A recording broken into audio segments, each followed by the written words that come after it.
Welcome to the Old Time Radio Netcast Network. I'm your host, Andrew Rhynes, and let's get into this episode. Tired of the everyday routine? Ever dream of a life of romantic adventure? Want to get away from it all? We offer you Escape. Escape, designed to free you from the four walls of today for a half hour of high adventure.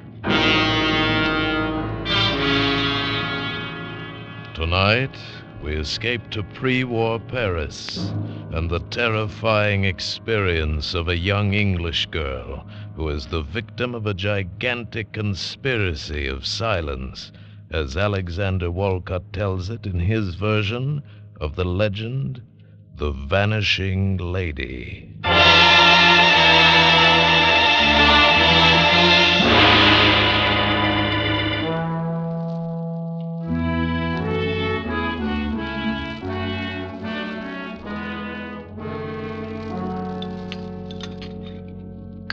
A cup of tea, Bruce? No, thank you, my dear. I think I'll just have a Johnny Walker and soda and take a look at the Evening Standard. I'd like another, please, Mother. Oh, all right, Alice. Only one sugar, dear. We must watch our figures. Oh, nonsense. A growing girl like Alice needs plenty of sugar. See, Mother? Daddy approves. Perhaps, but Mother is still boss. Yes, Mother. She certainly is, Alice. Mother? Yes, dear? I've been thinking. Yes, dear. I've been thinking about my grandparents. Oh?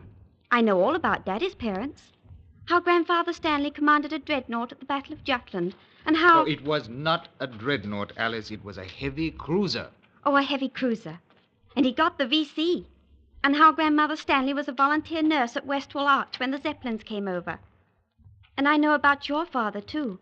And how he died in India from his wounds. And how gallant he was at the Khyber Pass. But, Mother... Yes, dear? You never told me anything about Grandmother Winship. I haven't.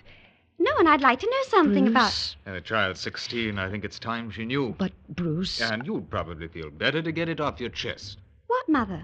What is it? Well, my dear, I've never talked about your grandmother because... Well, I've always half believed that someday, somehow, she would come down our garden walk and I know it sounds silly, but explain where she has been for the last 20 years. Why? What happened to her? I don't know. I don't suppose I ever will. Well, now, Cynthia, darling, if it's going to upset No, you... no, Bruce, you're quite right.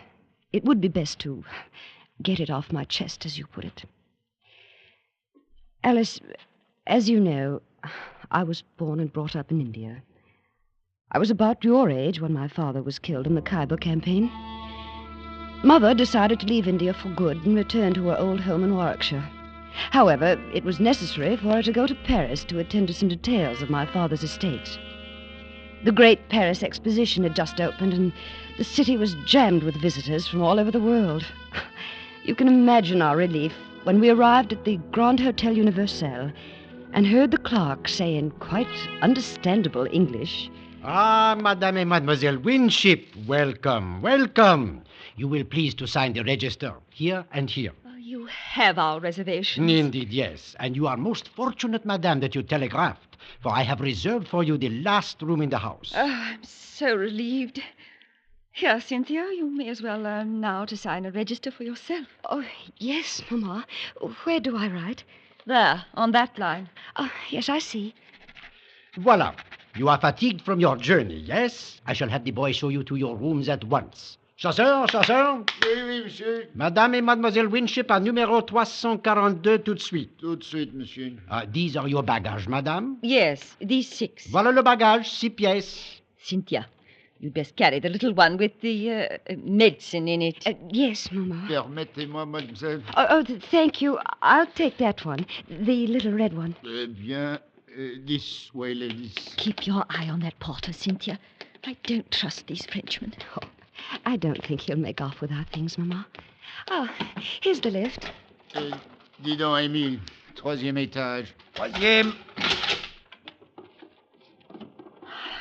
do wish we could have gone straight on to Southampton. But you'd only have had to come back across the channel to see the solicitor. We really saved time this way. I suppose I wish we hadn't had to come to Paris at all. It's such a sinister place. Oh, Mama. Voilà. Troisième. Soyez ladies, the right. 338, 340, 342. Voilà. Entrez, ladies. Oh, what a lovely big room. Oh, look, Mama. French windows. Oh, and the park out there. And that square with the statues on The it. ladies désirent No, quelque thank chose en you. plus? Here. Oh, merci. Thank you, ladies. Oh, Mama, it's like something out of a book. Yes, my dear, that's the trouble with Paris. It's so attractive. But underneath, it's evil. Oh, and the furniture. The gilt clock. This lovely marble table. Oh, Mama, everything's so French. Well, I'll be very glad to be on my way to where everything's English by this time tomorrow. Now, come away from that window and help me get into something comfortable, there's a dear. Oh, yes.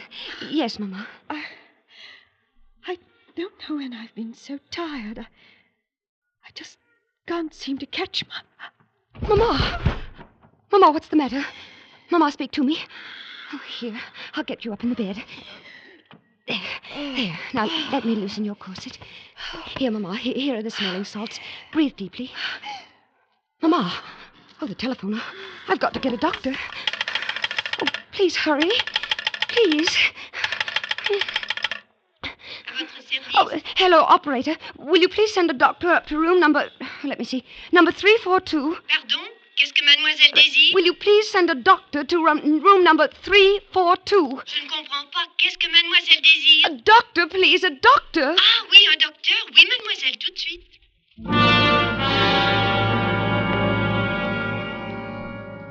I'm quite sure it was not long, although it seemed like an eternity before the doctor arrived, accompanied by the manager of the hotel.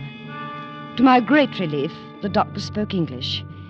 He felt Mother's pulse, took her temperature, did the usual things that doctors do, and then he turned to the tail-coated hotel manager. La jeune femme parle-t-elle français? Pas un mot. Vous en êtes sûr? Absolument. Alors, je peux parler à mon aise. Monsieur, si c'est une affaire très sérieuse, n'ayez pas l'air effrayé lorsque je vous mettrai au courant. Cette femme est atteinte de la peste. Elle n'a qu'une heure à vivre. Je n'ai pas besoin de vous dire que si cela se sait, votre hôtel perdra tous ses clients. Mon Dieu, non seulement l'hôtel, mais tout Paris se videra si la nouvelle se répand. L'exposition... While they talked in this language I couldn't understand, I looked from one face to the other, trying to read from their expressions how serious my mother's illness was. But they were as casual as though they were ordering dinner. Finally, I could stand it no longer. They must... Oh, please, you must tell me. What's the matter with her? Mademoiselle, your mother is ill, yes. Seriously ill. It is a collapse. Due perhaps to the strain of traveling, however, a week or two of absolute rest will work wonders. A week or two? Well, we were to go on to England tomorrow. Oh, that would be out of the question, mademoiselle. She cannot be moved for at least several days. Right now, she must have complete rest. The next 24 hours will be critical. Oh, Mama. Poor Mama. No, mademoiselle, you must not break down too. I need your help. Oh, yes, of course, doctor. Immediately, I need some medicine. Will you fetch it for me? Why, yes, but... Malheureusement, I must not leave your mother for a moment during these critical hours. Here, I will write down this address and a little message to my wife. Your wife? Yes, I have the medicine already prepared at my home. It will be faster to go there for it than to a pharmacy. There are very few chemists who have the ingredients. But couldn't you telephone? Hélas, I have no telephone. Voilà, here is the address, 24 bis Rue Valgrace. And here is the message to give to my wife. But, Doctor, I don't know Paris at all. I'm a total stranger here. I'm sure the manager here will give the necessary instructions to the taximan. But certainly. If mademoiselle is ready. Before I quite knew what was happening, I was seated in a rickety taxicab outside the hotel with the doctor's message clutched in my hand, while the Eh bien, hotel manager comprenez-vous. gave Et valuable en plus, directions on to the vous cab donnera driver. un pourboire tel que vous pourrez vous acheter un taxi tout neuf. Maintenant, souvenez-vous, prenez la route la plus longue, conduisez le plus lentement possible. Sous aucun prétexte, ne la ramenez pas ici avant 2 heures. Compris? Ben oui, je comprends. Bon, it is arranged, mademoiselle. Jacques is one of our most trusted chauffeurs. He will get you to the doctor's house and back in safety. Oh, thank you so much, sir, and you'll look after my mother, won't you? But of course, of that you may be sure. Allez-y. Entendu? Je suis sur la piste.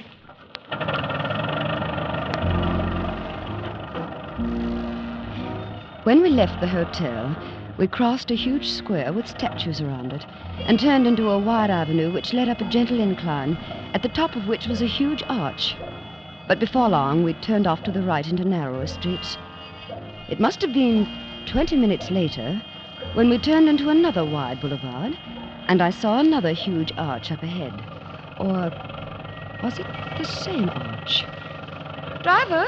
Mademoiselle? Haven't we passed that arch before? Regardez, mademoiselle. Voilà l'Arc de Triomphe. Voilà la Tour Eiffel. Oh, please, voilà I don't want a sightseeing tour. I want to go to this address directly, don't you understand? Now, please, take me there at once. On fait ce qu'on peut, mademoiselle. Mais soyez tranquille donc. Elle est bien vieille, cette bagnole. Mais elle marche. At last, we turned into a narrow street and pulled up before a grim grey house. The blue enameled sign on the wall read number 24 bis.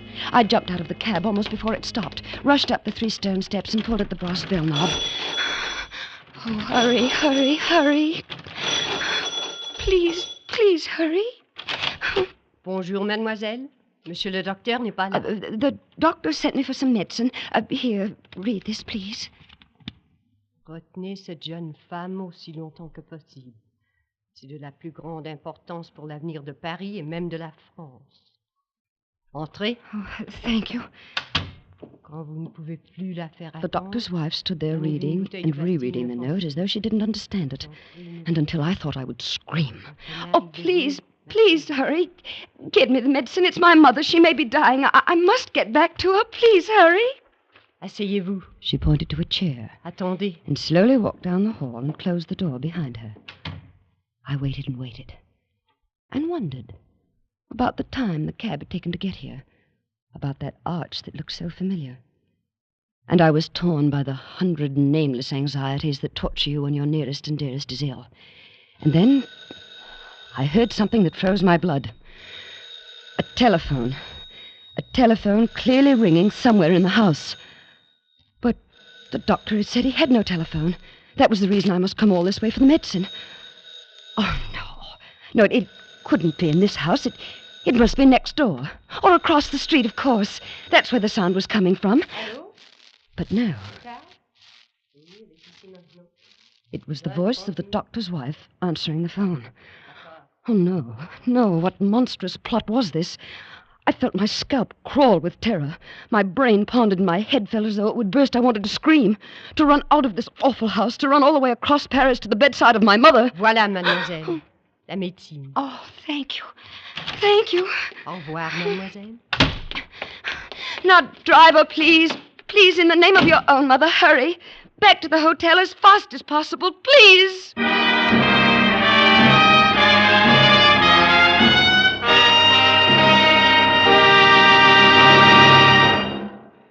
In just a moment, we continue with the second act of Escape.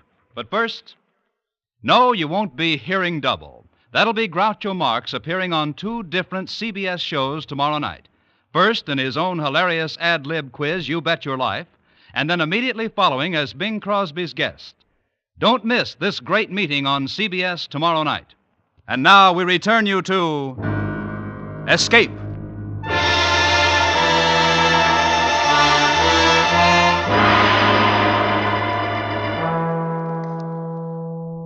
I pleaded with the taxi driver. I begged him to hurry. I explained to him in tears that my mother was desperately ill. But the taxicab never increased its speed. We crept across Paris just as slowly as we had come. Until at last We pulled up before the entrance of the hotel. Voilà, mademoiselle. I jumped out of the cab, and then I saw the sign over the hotel entrance. It said, Hotel Ritz.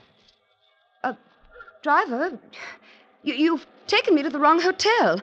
I'm staying at the Grand Hotel Universal. Ben non, mademoiselle. Je vous ai ramassé au Ritz et je vous ramènerai au Ritz.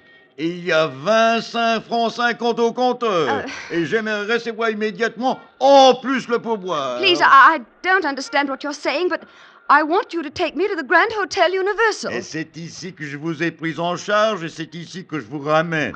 Et maintenant, c'est mon heure d'aller dîner. Donc, si vous aurez l'obligeance de me payer... Oh, you stupid man. Can't you understand? My mother is ill. You've taken more than 2 hours to get me to that doctor's house and back. Can't you understand? My mother is sick, perhaps dying. Mademoiselle, vos problèmes ne me regardent pas. Donc, si vous aurez l'amabilité de me payer le 25 francs, en plus le pourboire... I looked around me. A small group of passers-by had stopped and were listening curiously to the argument. And then they joined in, taking sides. Everywhere I looked were foreign faces, strangers, enemies. And then, shouldering through the crowd, I saw the bare-headed young man in tweeds with a pipe clamped in his teeth. And before he had a chance to speak, I knew that help had come. Are you having some trouble? Oh, thank heaven, an Englishman. Yes, that's right. Now, what seems to be the matter? I told him rapidly as I could. And he paid the mulish cab driver. Merci, merci. Popped me into another cab, and 5 minutes later, we walked into the lobby of the Grand Hotel Universal.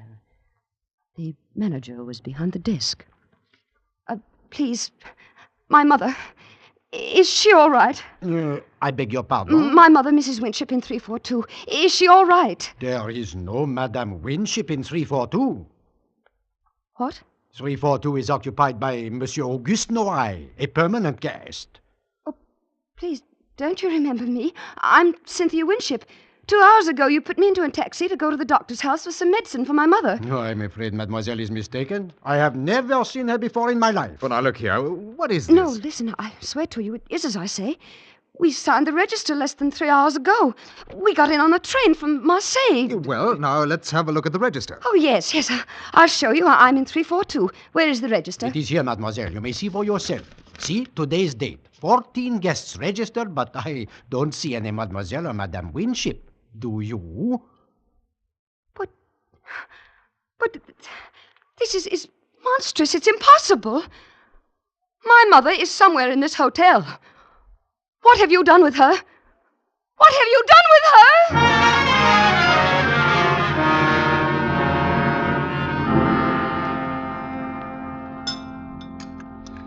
Now, how do you feel, Miss Winship?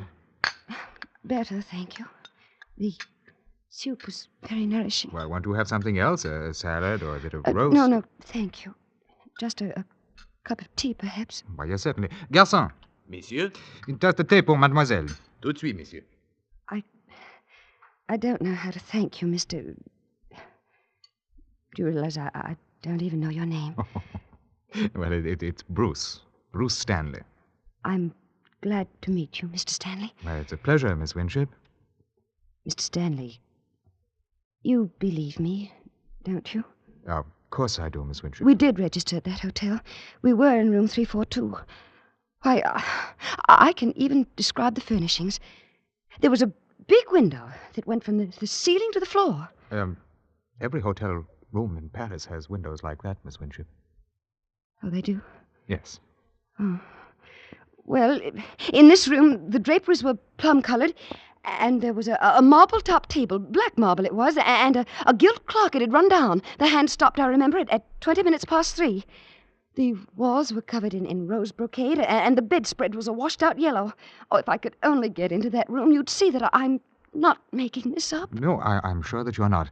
And perhaps I can find a way to make them let you in the room. You can? Yes. You see, I'm with the embassy, under secretary sort of thing.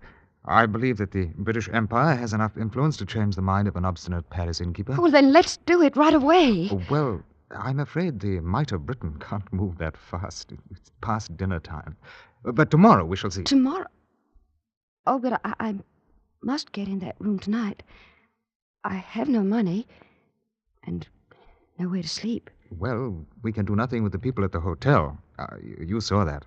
We'll just have to be patient until tomorrow. And I'm sure that I can find a room for you tonight in a pension near the embassy. You're so very kind. How can I ever thank you, Mr. Stanley? You might begin by calling me Bruce. Thank you, Bruce.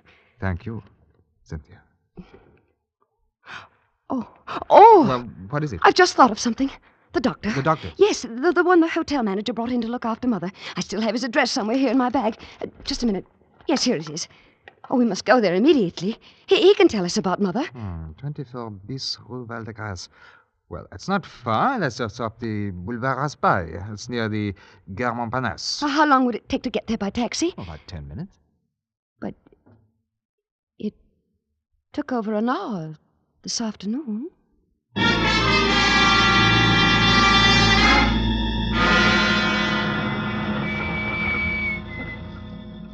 Voilà, monsieur. 24 bis Rue Valgrace. Well, here we are. Yes, this is the place. Attendez une minute. D'accord. The house is dark. Yes, well, it's quite late. Well, I don't care. We've got to find out tonight.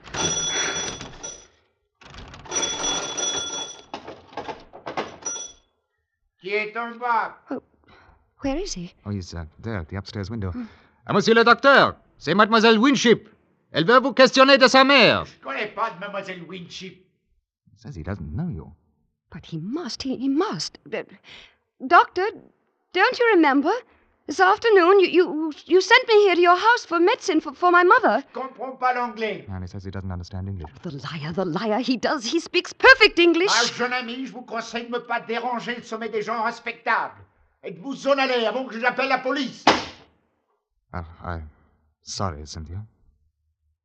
Oh, Bruce. What am I going to do? What am I going to do?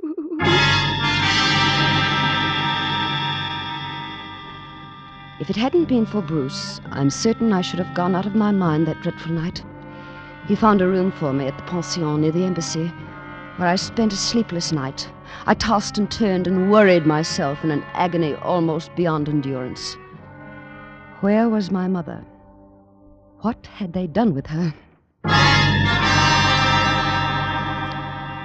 Bruce called for me at 10:30 the next morning and took me back to the hotel. To my surprise, the attitude of the manager had changed completely. But of course, mademoiselle may inspect room 342. We are only too glad to convince mademoiselle that her mother is not and never was in the Grand Hotel Universel. Why, I never... I personally will escort you to the room. This way, please, to the ascenseur. Oh, Bruce, that terrible man, that horrible... Shh, now, Cynthia, don't let him upset you. Monsieur. Troisième étage. Troisième, monsieur. Now, Bruce, remember what I told you last night. You'll see. Plum-colored draperies, black marble-top table, rose walls, and a gilt clock with hands stopped at 3:20. You'll see. Yes, Cynthia. Voilà. Troisième. This way. It was room 342 you wish to see, mademoiselle. Yes, that's right. Third door to the right. So, here we are. Oh, you see, Bruce, I know where it is. Yes, my dear. Voila. Enter, please. Now, Bruce, now you'll see the yellow bedspread and... Oh. Not quite the room you just described in the elevator, mademoiselle. The drapes are royal blue. No. A little dusty, I fear. I must have this room renovated. There is no marble-top table. No. The clock, as you notice, is running. No. And right on time, it seems. The walls are not rose brocade, but yellow flower wallpaper. Now, my dear mademoiselle, you see how thoroughly mistaken... No!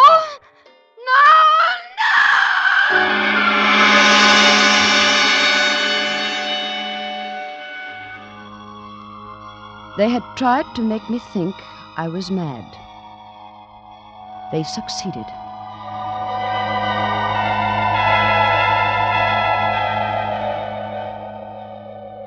I remembered nothing until I awoke in my aunt's house in England 2 weeks later. Thanks to Bruce, who never left my side during those terrible days when my sanity hung in the balance. Well, Alice, that's the story. And that's why I've never been able to talk to you about your grandmother Winship. Oh, Mother, how horrible.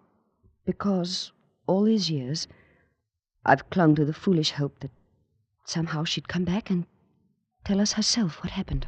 You poor dear. You may as well dispel that hope forever, Cynthia. What? Well, since you've at last brought yourself to discuss your mother's disappearance, I think it's time you knew the true facts. Bruce. Your mother died 20 minutes after you left the hotel on that fool's errand with the doctor. Oh, no. Yes, she died of the bubonic plague. She'd caught it in India before she sailed. The doctor recognized the symptoms the moment he examined her. He told the hotel manager in French in your presence. They agreed that the matter must be kept completely secret. If the news leaked out that there was a case of plague in Paris, the city would have been emptied of visitors and the exposition would have been a failure. Oh, Bruce. The conspiracy of silence began in the hotel. The bellboy was paid to claim he never saw you. The taxi driver was paid to take you to the doctor's house by the most roundabout route. The note to the doctor's wife advised her to detain you as long as she could. And the taxi driver added his own imaginative touch by returning you to the Ritz instead of the Universelle. I shudder to think what might have happened if I hadn't come through the Place Vendôme just then. But you didn't know. Not then. When did you find out? The next morning. By then, the conspiracy had grown to international proportions. The embassy had been advised if the exposition was a failure, the franc would fall and the pound sterling would be affected, that sort of thing. I knew when we went back to the hotel you would not find your plum drapes and rose-colored walls and black marble-topped tables. And you let me go through with that? What could I do, Cynthia?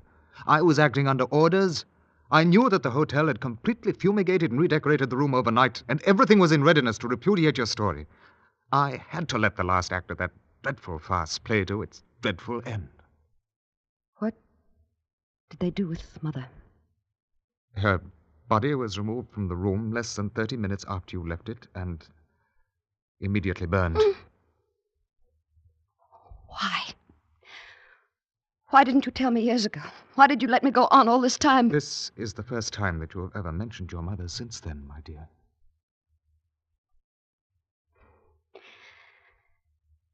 Alice. Yes, Mother? There's a new issue of the Tatler in the library. Wouldn't you like to look at it? But, Mother, I want to know dear, about... There's a good girl.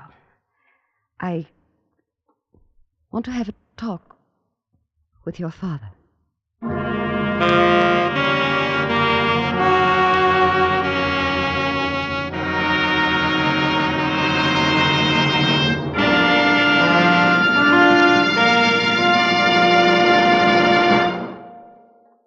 Escape is produced and directed by William N. Robeson. Tonight we have presented The Vanishing Lady by Alexander Woolcott, freely adapted for radio by Mr. Robeson. Featured in the cast were Joan Banks as Cynthia, Ben Wright as Bruce, Anthony Ross as the doctor, and John Hoyt as the hotel manager. Also heard were Irene Tedrow, Ramsey Hill, Nan Boardman, Daphne O'Callaghan, and Paul Frees. Special music was composed and conducted by Del Castillo. Next week. You are in command of an English destroyer sailing to join the North Sea Patrol in October 1914, when destiny forces you to become the man who won the war.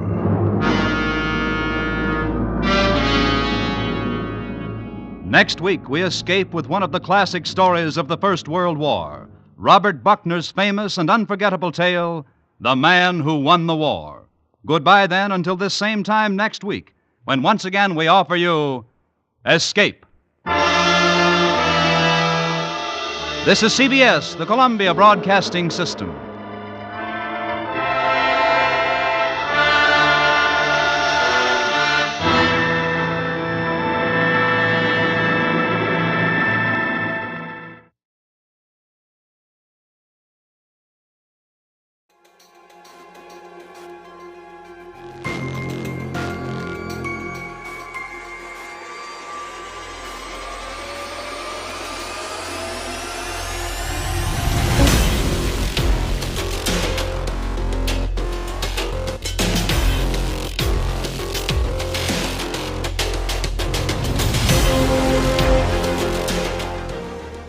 Welcome back. I hope you enjoyed this presentation from the Old Time Netcast Network. For more great shows, go to otnetcast.com. Don't forget to like and rate this episode in your favorite podcatching client. Follow this show on Facebook by going to otnetcast.com/Facebook. This episode is covered under the Attribution Non-Commercial Share-alike copyright. For more information, go to otnetcast.com/copyright. Thanks again for listening, and I hope you have a great day.